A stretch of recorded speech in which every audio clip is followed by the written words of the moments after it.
Hello everyone, today I'm going to examine how Gran Torino engages with competing interpretations of American identity rooted in a legacy of 1776 within a multicultural society. Rather than treating the film simply as a story about prejudice or redemption, I argue that this raises the central question from this course. How are the ideals established in 1776 understood and negotiated in contemporary America? Let's have a look at the summary first. Gran Torino, directed by Clint Eastwood, follows Walt Kowalski, a recently widowed Korean War veteran and retired Ford factory worker who lives in a rapidly changing neighborhood in Detroit. Initially, Walt is isolated and openly prejudiced toward his Hmong immigrant neighbors. However, after Thao attempts to steal Walt's prize Gran Torino as part of a gang initiation, Walt gradually becomes involved in the lives of Thao and his sister Sue. Through these relationships, the film explores changing ideas of belonging, identity, and community in contemporary America. My research question is, how does Gran Torino engage with competing interpretations of American identity rooted in a legacy of 1776 and a multicultural society? To answer this question, I combine close analysis to three key scenes with central text from the course. Firstly, the Declaration of Independence. Secondly, J. Actor Son John's Crèvecoeur's letters from an American farmer. Thirdly, Omi and Winant's theory of racial formation. Let's have a look at the first scene. The first scene shows Walt confronting a gang that threatens Thao while pointing a rifle directly at them. The medium close-up immediately draws the viewer's attention to Walt's face and the rifle, making the weapon the dominant visual element. The low-key nighttime lighting creates sharp contrasts between light and shadow, reinforcing an atmosphere of danger while reflecting Walt's rigid worldview.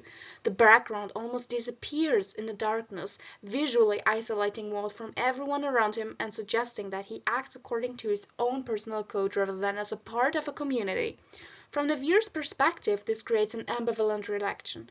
Walt appears heroic because he protects Thao, yet he emphasizes on the weapon in his aggressive body language, also making his violence unsettling rather than admirable.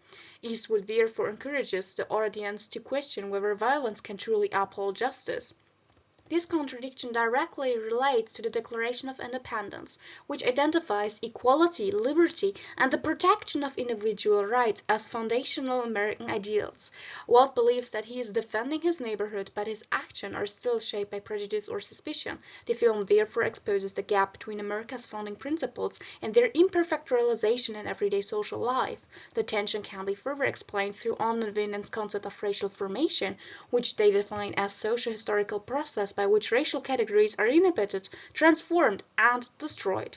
Walt's assumptions about the Hmong community are not presented as natural or biological, but as a result of historical experience, military service, and inherent social narratives. Eastwood suggests that prejudice is learned through society and therefore capable of being challenged. Let's have a look at the second scene. The second scene shifts the conflict away from the physical violence toward the question of authority, identity, and belonging. The over-the-shoulder framing positions the audience behind Walt, initially encouraging us to see the confrontation through his perspective. However, the opposing group occupies the center of the frame and receives equal visual attention. Rather than presenting clear heroes and villains, the composition creates a visual dialogue between different understandings of American identity.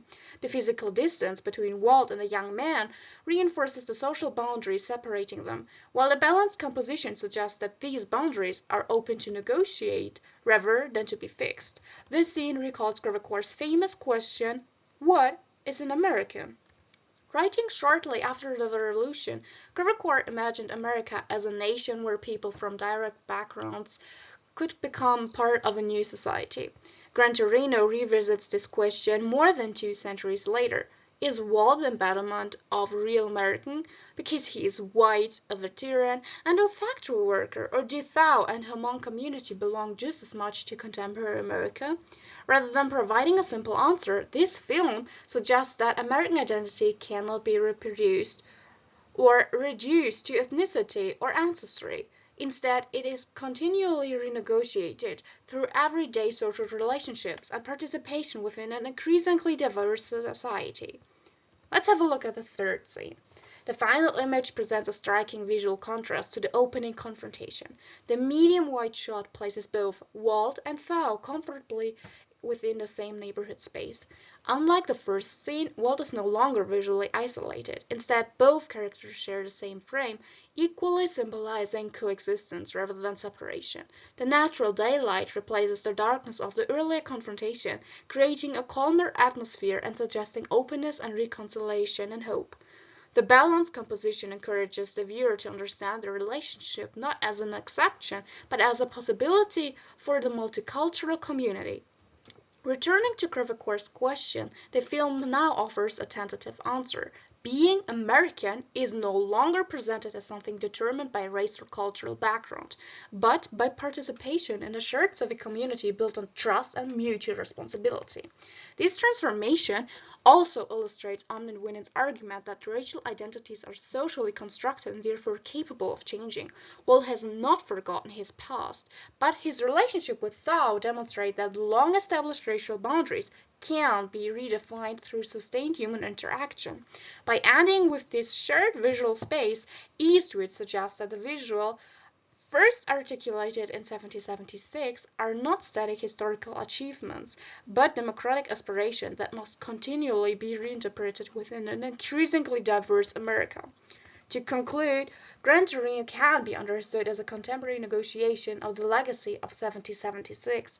Rather than rejecting the ideals expressed in the Declaration of Independence, the film examines how those ideals operate within a multicultural society. Through Walt's transformation, Eastwood questions traditional definitions of American identity while suggesting that equality, belonging, and national identity are not fixed by ancestry or history alone. Instead, Gran Torino presents American identity as an ongoing process shaped by changing social relationships and cultural diversity.